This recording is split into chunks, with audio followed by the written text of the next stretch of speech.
Before you scroll past, subscribe now. This story reveals how danger can hide in plain sight. She left home expecting an ordinary day. No struggle. No witnesses. Then Aryan Papoli vanished. Days later, her body was found deep in a mountain ravine, a place that made investigators stop and ask one chilling question: this wasn't an accident, so who led her there? As the evidence unfolded, phone records, silent gaps, and a marriage few truly understood began to tell a darker story. Stay with us to the end. Subscribe and turn on notifications. The truth behind this case changes everything. The deputy's boots slipped on loose gravel as he pushed through the brush. Manzanita branches clawed at his sleeves, snapping back into place like they were trying to hide something. The air was thin up here in Crestline, sharp with pine and dust. Above them, a helicopter circled slowly, its blades chopping the silence into pieces. "Watch your step," one deputy muttered, gripping a tree trunk for balance. They had been hiking for nearly 20 minutes, following a narrow path that wasn't really a path at all. Just disturbed earth. Broken twigs. A slope too steep to invite casual hikers. The kind of place you only end up if you're lost, running, or being taken somewhere you don't want to go. The radio crackled. Air unit to ground. We've got something. About 75 feet down. Looks like a body. Everyone stopped. The deputy leading the group closed his eyes for half a second. Then he nodded. All right. Let's move. They edged closer to the drop-off. From above, it looked like nothing. Just a sharp fall into tangled brush and shadow. But when he leaned forward and adjusted his angle, he saw it. A shape that didn't belong. Pale fabric against dark soil. One arm twisted at a wrong angle. Hair spread like a dark halo against the rocks. "Oh God," someone whispered. No one moved for a moment. The helicopter drifted lower, wind whipping leaves and dust into the air. The body below didn't move. It hadn't moved for days. The lead deputy spoke into his radio, voice steady but tight. "We've got a confirmed deceased. Adult female." Another deputy swallowed hard. "Looks like she fell." The lead deputy shook his head slowly. He had been doing this long enough to know the difference between a tragic accident and something else entirely. This was not an accident. Hours earlier, she had been a missing woman. A name on a report. A worried family calling every day for updates that didn't exist. Friends replaying their last conversations, searching for meaning in ordinary words. Now she was evidence. Down in the ravine, the recovery team worked carefully, lowering ropes and stretchers. One of them paused when he reached her, noticing the position of her body, the way the ground around her was disturbed. He looked up and shook his head. Something about this didn't fit. As dusk settled over the mountains, the coroner arrived. Flashlights flicked on. Photos were taken. Measurements recorded. Silence filled the gaps between instructions. Back up on the road, a deputy leaned against his patrol car and exhaled. "So that's her," he said quietly. Another deputy nodded. "Yeah. Missing from Newport Beach. Any suspects?" The second deputy hesitated. "Not officially. But, there's a husband. Estranged." The word hung in the air. The next morning, the news broke. A body had been found in Crestline. Authorities confirmed it was the missing woman. They said there was no immediate danger to the public. They said the investigation was ongoing. They didn't say homicide. Not yet. Behind closed doors, detectives were already tearing the case apart. They laid out maps of the area. Timelines. Phone records. They circled the question everyone was thinking but not saying out loud. How did she end up here? Her last known movements were ordinary. Too ordinary. She had gone about her day. She had made calls. Sent messages. Nothing that screamed danger. And then, suddenly, nothing at all. Her phone went dark. Detective Morales stared at the screen showing the last ping. "This isn't random," he said. "People don't just wander into places like that." His partner leaned back in his chair. "Unless someone takes them there." They pulled up her personal life. Marriage. Separation. Financial stress. Arguments that friends had brushed off as just marriage problems. One interview stood out. A friend's voice, shaky on the recording. "She told me she was scared. She said if anything happened to her, I should look at him." Morales paused the audio. "That's not nothing," he said. The husband came in for questioning voluntarily. Calm. Cooperative. Too calm. He sat across from them, hands folded neatly. "I loved my wife," he said. "We had issues, yes. But I would never hurt her." "Where were you the day she disappeared?" Morales asked. He answered without hesitation. "Work. Lunch. Back home. Alone." They checked. Some of it lined up. Some of it didn't. "You didn't report her missing," the partner noted. "I thought she needed space," he said, shrugging slightly. "We were separated." Morales watched his eyes. "Did you know she was afraid?" A flicker. Just a flicker. "Afraid of what?" the man asked. The interview ended without an arrest. For now. Days passed. Then weeks. The coroner's report came back. Cause of death, injuries inconsistent with an accidental fall. The room went quiet as Morales read it. "So someone hurt her before she went over," his partner said. "Or she never went over on her own," Morales replied. They re-examined everything. Surveillance footage. Credit card use. Phone data. A pattern began to form. A timeline that placed the husband closer to her than he had admitted. Then came the break. A witness. Someone who had seen a vehicle pulled over near the mountain road late at night. Someone who hadn't thought much of it at the time. Until now. January came with cold air and heavy consequences. The arrest warrant was signed early in the morning. When they knocked on his door, he looked surprised. Then resigned. Like he had been waiting for this moment. As they led him away in handcuffs, a neighbor whispered, "What did he do?" A deputy answered quietly, "He's being charged with murder." The story exploded. Headlines. Speculation. Online debates. Some people refused to believe it. Others said they saw it coming. But the truth, as always, was more complicated. Investigators believe she trusted him. That she got into the car willingly. That whatever happened next unfolded in a place so isolated, no one could hear her. The mountains kept their secret for days. Now, a courtroom would decide the rest. Her family waited. Her friends remembered. And somewhere between the ravine and the headlines, a life was reduced to evidence, timelines, and unanswered questions. Because the most terrifying part of this story wasn't the fall. It was everything that happened before.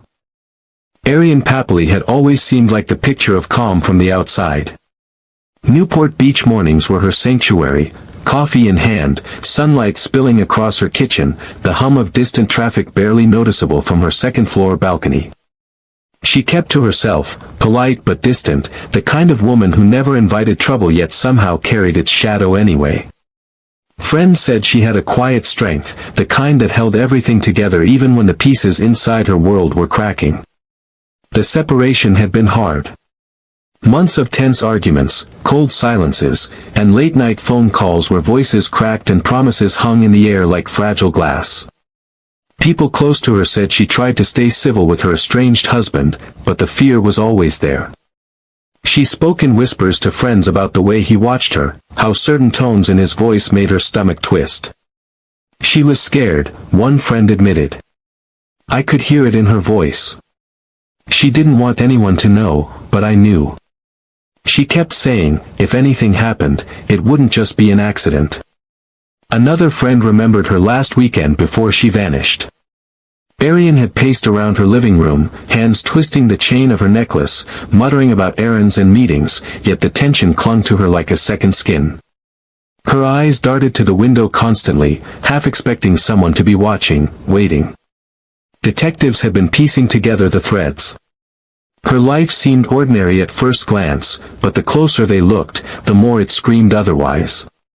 Texts to friends, missed calls, a cancelled lunch with a coworker, each tiny detail formed a pattern of unease, the kind that suggested she was trying to escape something or someone.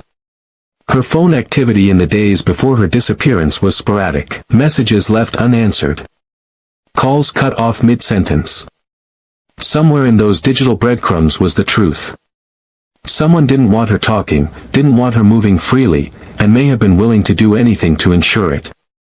At the precinct, Detective Morales stared at her photos on the wall. One from her Newport Beach balcony, laughing with a friend over coffee. One from her work Christmas party, holding a plate of snacks, smiling at the camera. And one she had sent just a few days before her disappearance, a selfie with a faint frown in her eyes that seemed almost like a warning. Who would want her silenced? His partner asked, voice low, almost rhetorical. Morales didn't answer immediately. He couldn't. He thought about the estranged husband, about the tension in her last messages, the way she had backed out of the one outing she had mentioned casually. It's someone she trusted, he finally said. Someone close enough to know her routines, her fears. This wasn't random. This was planned.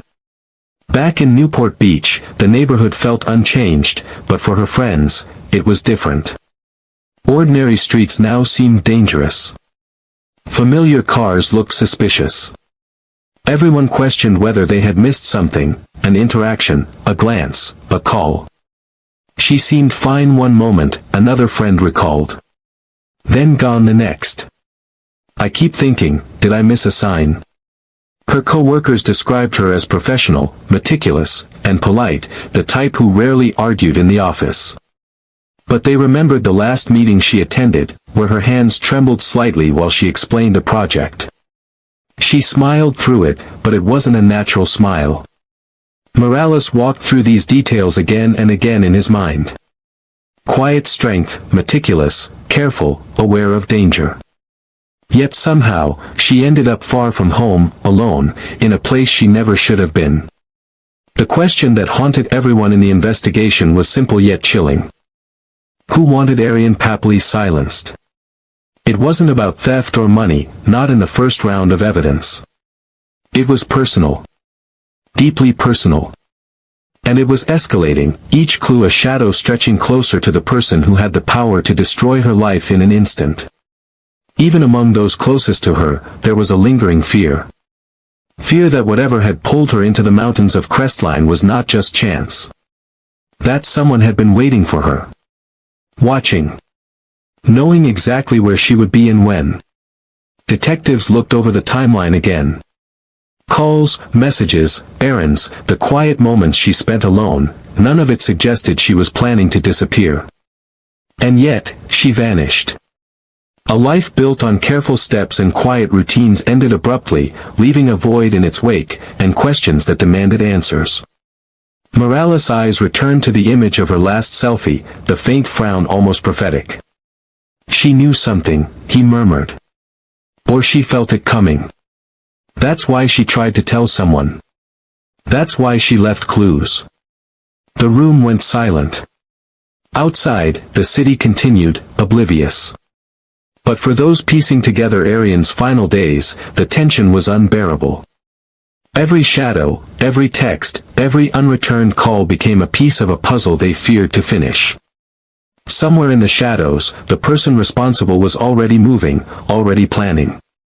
And somewhere else, her friends and family were haunted by the thought that the quiet life she had led had put her directly in their path.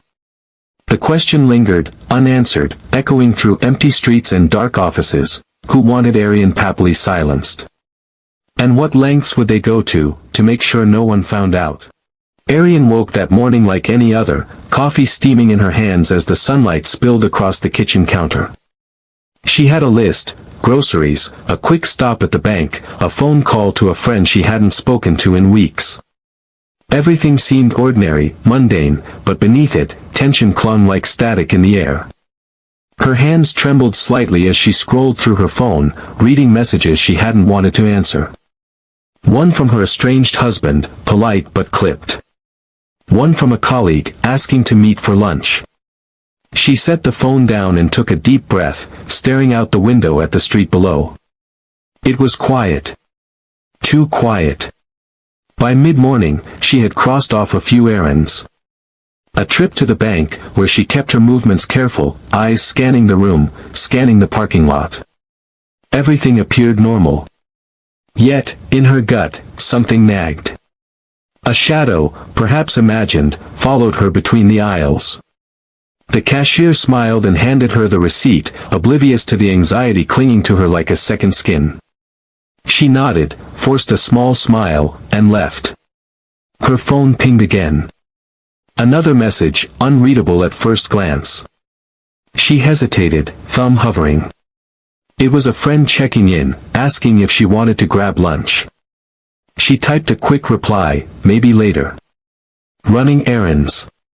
Then she tucked the phone in her bag, her hands tightening around the strap. A sense of urgency pushed her forward, a need to get home before anyone noticed her absence. She made a detour to the grocery store. The aisles were familiar, comforting even, but her attention was fragmented.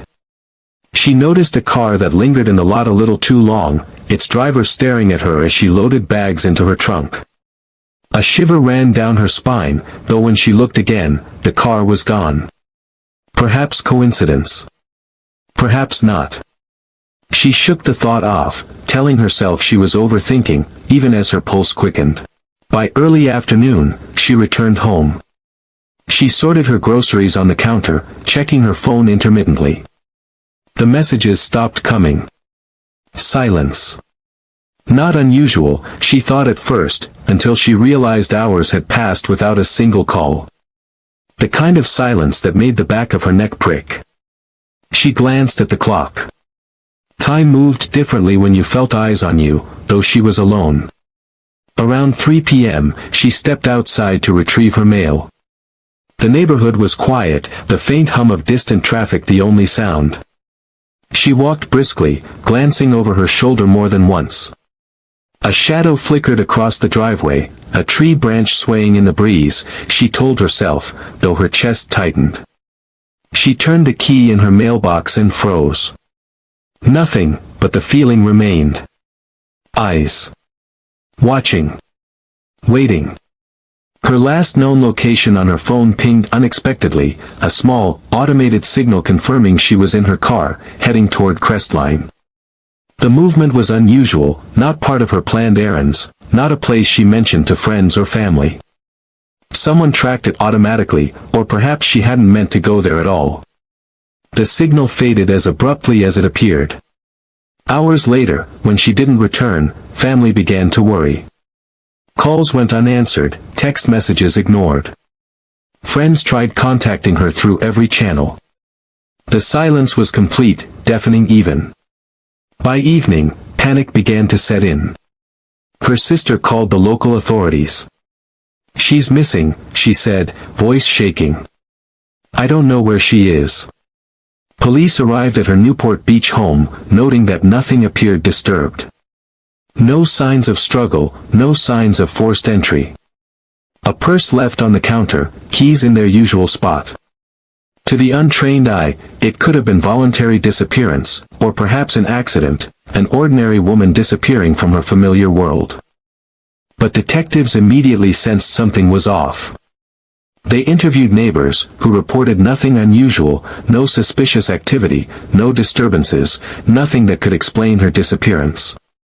Detectives examined her phone records. Messages sent, calls made, the last digital traces showing only normal interactions. The abrupt cessation of contact suggested something had happened between that last errand and the evening hours. No one had seen her enter a vehicle, no security footage captured her leaving her neighborhood. It was as if she had evaporated into thin air. The investigation began piecing together her timeline. From coffee in her kitchen, to the bank, to the grocery store, then back home. Each stop was ordinary, yet ordinary carried a weight now, each movement scrutinized. The moments became checkpoints. Did anyone follow her? Did she make contact with someone she trusted, someone she shouldn't have? By nightfall, Newport Beach police had classified her as a missing person. Flyers were printed, photos shared online, social media posts circulated. Last seen in Newport Beach, California, one read. Please call if you have any information. Friends shared her picture, each like, each comment trembling with worry. Meanwhile, detectives debated the possibilities. Was it voluntary disappearance? Unlikely. Aryan was careful, meticulous, a woman who measured every step of her day. Could it be an accident? Perhaps, but the pattern suggested more, a calculated event, a disappearance with design. Somewhere in the data, in the silence, in the gaps of her day, there was a story. A story no one yet knew, and a danger that still lurked. In her home, untouched but now ominous, small details became haunting, a coffee cup still warm, a half-empty bag of groceries, a note to herself for tasks left undone. Every object whispered of normalcy turned sinister. Outside, shadows lengthened across the streets, and somewhere in the night, the world waited. By the next morning, law enforcement expanded the search, considering roads, nearby trails, and areas where her car could have gone. Calls went out to neighboring counties. The ordinary errand day of a quiet woman had become a web of questions. Who had seen her? Who had interacted with her? Who could have turned a routine afternoon into a vanishing? The tension escalated as each unanswered call, each missed text, and each vanished signal deepened the mystery. Friends and family speculated, fear twisting reality. Someone somewhere knew the truth, but that someone was silent. And Aryan Papoli, careful, cautious, meticulous, had disappeared into that silence, leaving behind only shadows of her day, whispers of her fear, and the looming question, what had become of her, and who had taken control of her life in the hours she was alone. The timeline, ordinary in pieces, now formed a sequence of suspense, each tick of the clock stretching closer to an unknown fate.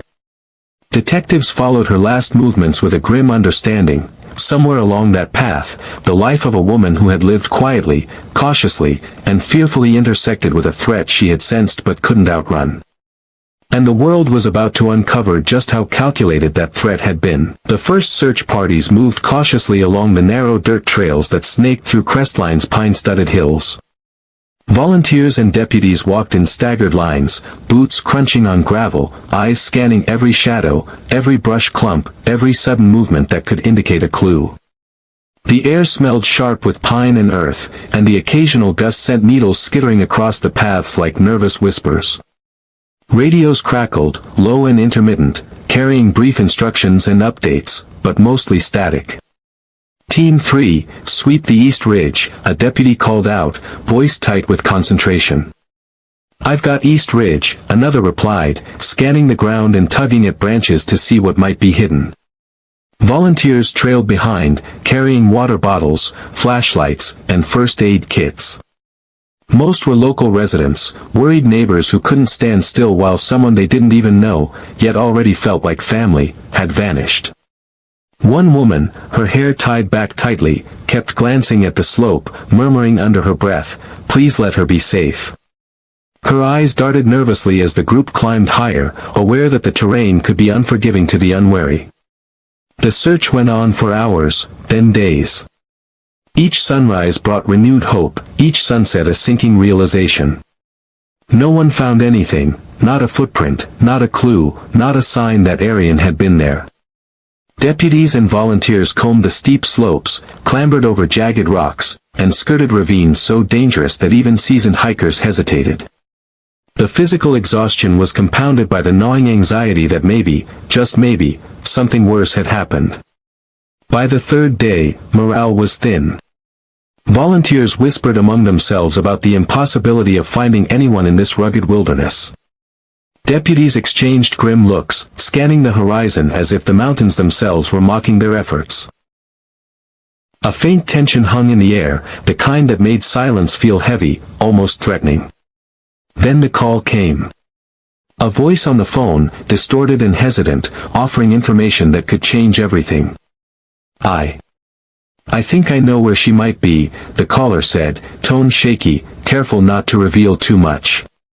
I don't want my name, just, check the mountains off Skyline Trail. Near the old embankment. Detectives exchanged glances. Are you sure? Morales asked, his hand tightening on the receiver. Yes, the caller insisted, almost a whisper. I think, it's there. The moment the call ended, the search shifted. Deputies loaded into vehicles, volunteers in tow, heading toward the rugged terrain described in the anonymous tip. The mountains loomed ahead, dark and intimidating under the afternoon sun, shadows stretching like fingers over steep embankments. It was the kind of place that promised danger, yet now carried the faintest glimmer of hope. The climb was treacherous. Loose gravel underfoot, hidden crevices, jagged rocks waiting to twist an ankle or worse. Deputies used ropes and harnesses in the steeper sections, each movement precise, measured. Volunteers followed instructions carefully, though fear crept into their movements, a subtle hesitation, a shiver that ran down their spines when a branch snapped unexpectedly. Hours passed. The search parties spread in lines, eyes trained to notice the smallest detail. A color out of place, a pattern in the brush, the glint of something unnatural. Radios crackled sporadically, volunteers calling out reports of false leads, a discarded water bottle, a backpack belonging to a hiker who had passed earlier. Frustration and fear intertwined. Morales and his team paused at a steep embankment where the tip had suggested. He crouched, examining disturbed earth and broken branches. Something about the slope was wrong, unnatural. He glanced at the volunteers. Stay back. Careful with your footing. His voice was steady, but inside, adrenaline burned. Minutes stretched.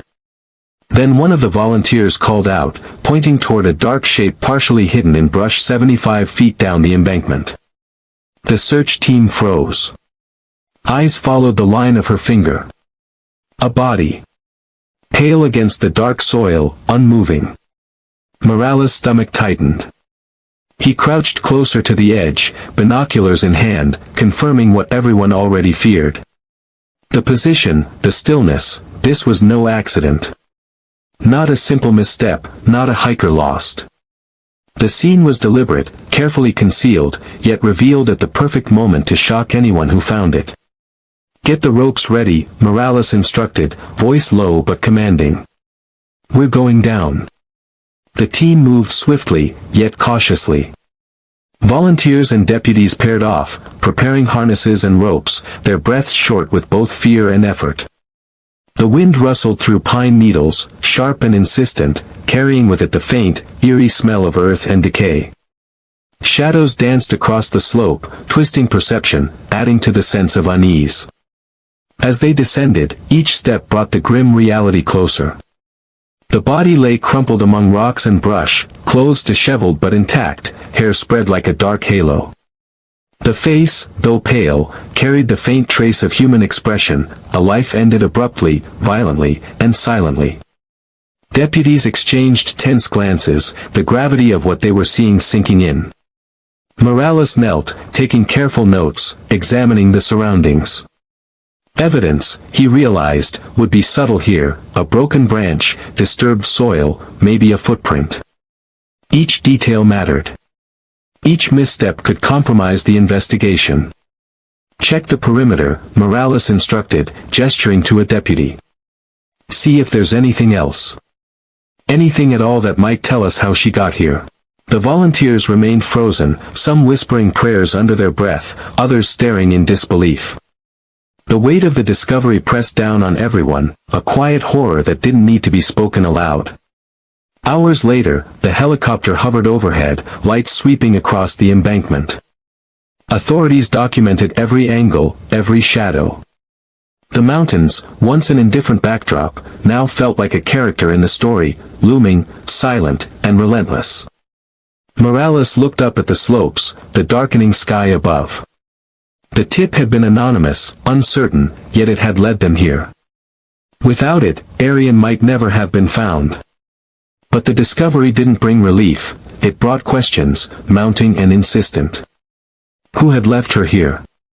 Why here, in this isolated, treacherous place? And what did it mean for the person responsible? The search had begun as a community effort, volunteers combing trails in hope. Now, with her body revealed, it transformed into something darker, a puzzle, a hunt for the truth, with shadows of danger stretching in every direction. Every detail mattered.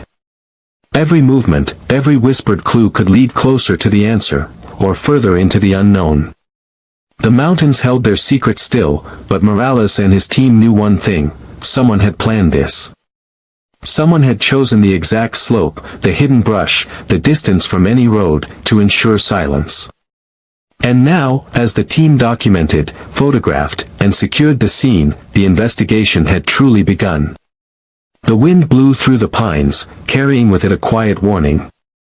Someone out there had orchestrated it all.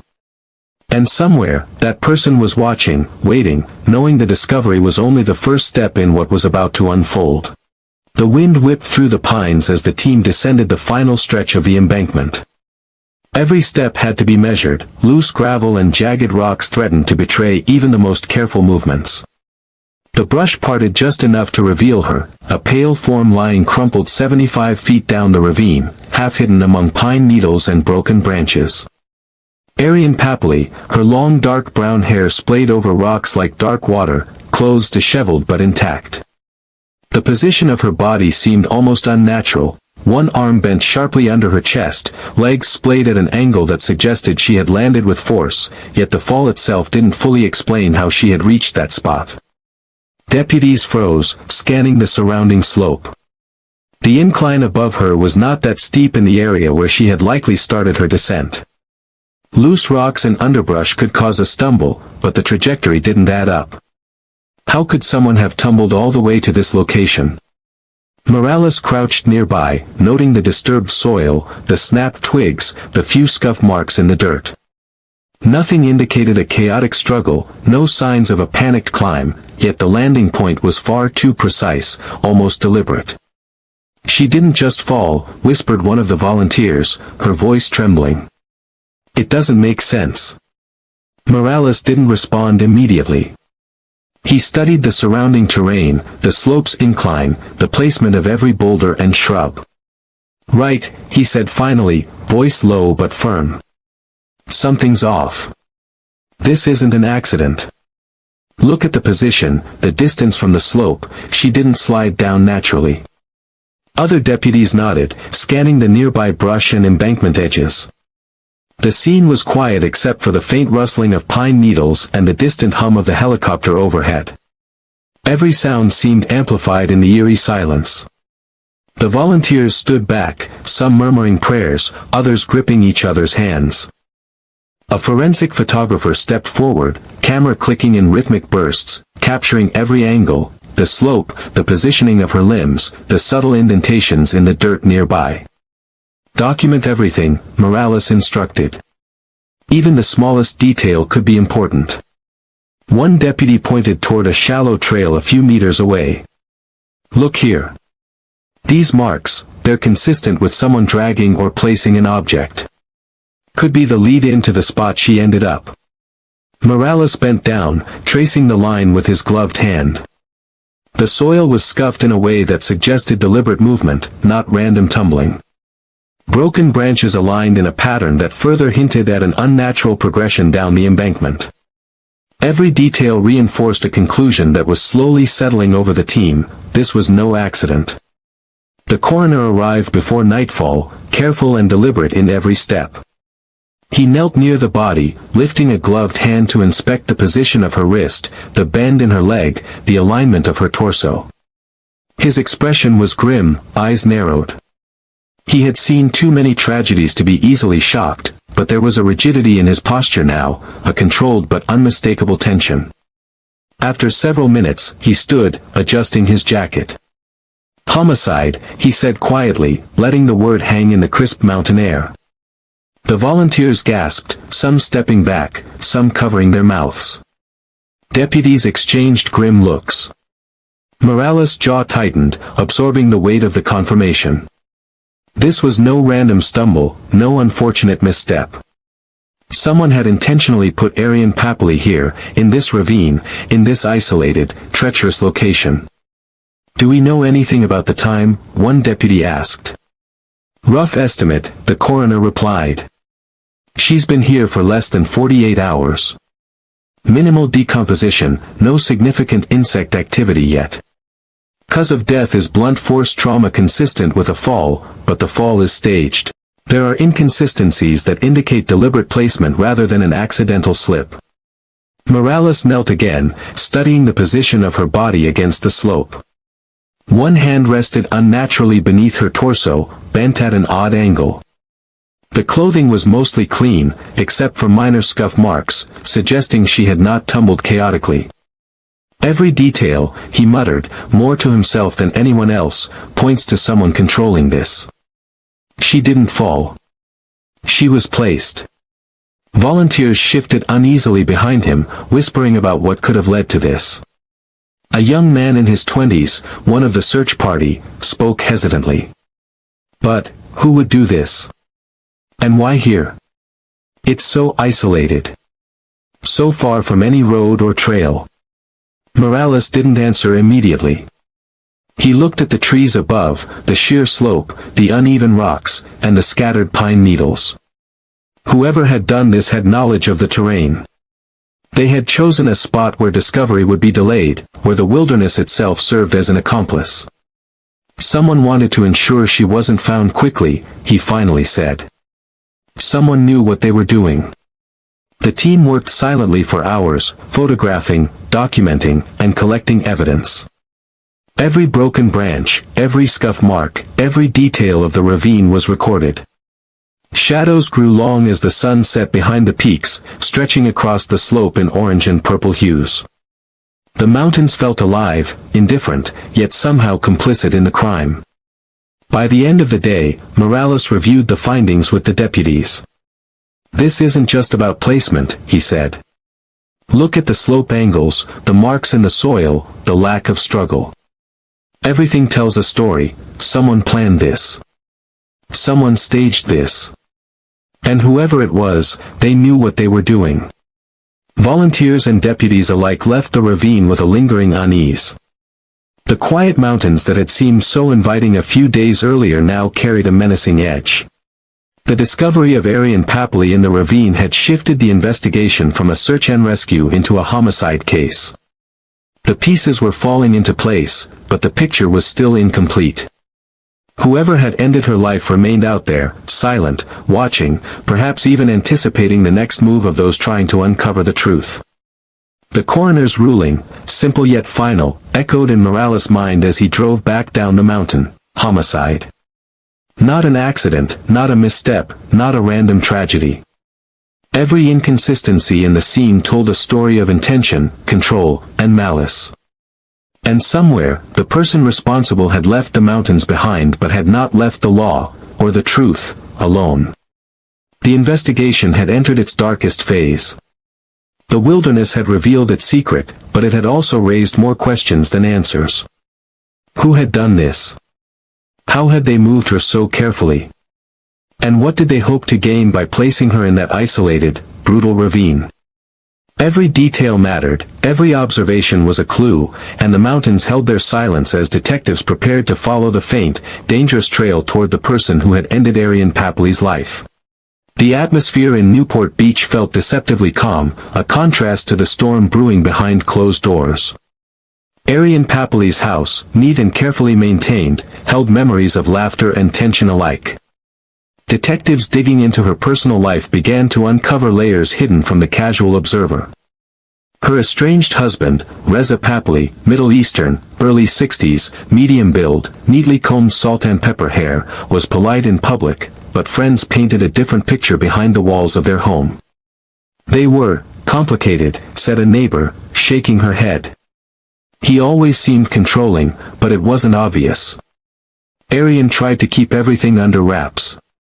Inside the police station, Morales and his team reviewed bank statements, phone records, and email correspondence. The couple's financial situation was tight despite appearances. Mortgage payments were late at times, credit cards carried balances, and there were frequent disputes over money transfers and bills. It wasn't extreme poverty, but enough to create tension in an already strained marriage. Detectives spoke with friends who had noticed the subtle erosion of Aryan's comfort and safety. One friend, a Caucasian woman in her 40s with long brown hair, described Aryan's fear in the weeks before she vanished. She would sometimes come over just to sit and breathe, away from him, the friend said. She was scared. Not like normal worry, but real fear. Her hands fidgeted as she recalled the memory, eyes darting to the side as if to check the memory itself. Threats? Morales asked gently, leaning forward. Yes. Not always outright, but small things. Warnings, reminders about money, insinuations that she wouldn't get far without him. Things that made her pause before leaving the house. The friend swallowed hard. She was careful, always watching, always thinking ahead. Something about the last few weeks, it felt heavier. She mentioned arguments, louder than usual. Sometimes doors slammed. Sometimes things were said that made her hold her breath. The detectives began piecing together the argument timeline from witness recollections and digital footprints. Reza's voice, they learned, often carried a sharpness online and over the phone. Messages went from polite at first to clipped and impatient, the subtle escalation visible even in texts. Calls at odd hours, sometimes demanding explanations, sometimes leaving silent threats. A financial request denied could ignite hours of back and forth, voices raised in anger, or worse, in thinly veiled intimidation. People don't notice it from the outside, Morales noted. Control, subtle coercion, it's the quiet things that matter, the restriction of freedom, the constant monitoring. That's how fear takes root. At Aryan's home, detectives walked the rooms, imagining the arguments. The living room was immaculate, a soft rug underfoot, furniture arranged as if for guests. But tiny details hinted at tension, a broken coffee mug tucked awkwardly in the corner of a cabinet, a jacket flung across the sofa in a rush, scratches on the inside of a drawer. Not proof, but context. Small signs that this was more than mere domestic disagreement. Friends recounted specific incidents. One described Aryan locking herself in the guest room for an hour, phone in hand, texting a friend for reassurance after an argument escalated. Another recalled hearing Reza yell about financial decisions, Aryan's voice trembling as she tried to respond. I don't know why he can't let me make my own choice, she whispered to a friend later. I feel like I'm trapped sometimes. Detectives uncovered emails where Reza criticized Aryan for spending money on herself, even for minor expenses, demanding justification for every purchase. Phone messages indicated sudden demands to account for whereabouts, who she was with, and when she'd return. Each message, polite at first glance, carried an undercurrent of control and implicit threat. Morales looked at the evidence and frowned. It's clear there was escalation leading up to her disappearance. The financial tension, control issues, threats, these don't occur in isolation. They form a pattern. And patterns matter. Another detective added, friends said she feared for her safety. She didn't report it formally, but the fear was there, constant, present in her speech, in her pauses, in the way she moved around him. This wasn't a simple separation, it was a pressure cooker that no one could see from the outside. The picture emerging was one of isolation, manipulation, and fear. Aryan's life had been carefully curated to appear normal, but behind closed doors, the marriage was unraveling, each argument and financial dispute tightening the invisible noose. Friends' recollections highlighted subtle threats, an erosion of confidence, and the psychological burden of constant monitoring. Each testimony reinforced the detective's growing suspicion: Aryan had not vanished by accident. She had been living with escalating threats, and those threats had come from someone with both motive and opportunity, someone intimately familiar with her routines, her fears, and her vulnerabilities. Even as Morales reviewed the statements, he couldn't shake the image of Aryan's anxious face in the last weeks before she disappeared. Texts left unread, half-hearted excuses to friends, small acts of defiance that were immediately met with anger. Her independence eroded, step by step, argument by argument. And the final step, whatever it had been, had ended in tragedy. Friends whispered about the last conversation they had with her, the warning in her tone, the hesitancy in her words, the unspoken fear that clung to every sentence. I don't know what to do anymore," she had said softly to one friend. He's everywhere, even when he's not. I feel like I can't breathe." The detectives, poring over financial records, text messages, and interviews, felt the escalating tension crystallize into a motive. The marriage had become a web of control, fear, and resentment. Every interaction, argument, and threat now formed a trail that might lead to the person responsible for her disappearance. The evidence suggested that Aryan's life had been trapped in a cage of psychological pressure, and that the cage had finally been locked by someone who refused to let go. Morales leaned back, staring at the sequence of texts, arguments, and witness statements. The pattern was undeniable. This wasn't random. This was a man who felt cornered by the separation, by the loss of control. And when he felt that pressure, it escalated to something fatal. The investigation had taken a dark turn. Aryan Papoli's disappearance was no longer a mystery of circumstance or accident, it was the predictable eruption of control and fear, a domestic life behind closed doors that had quietly spiraled into tragedy. And the detectives knew, with grim certainty, that the path to justice would require unraveling every argument, every threat, and every step of the final days before her life was stolen.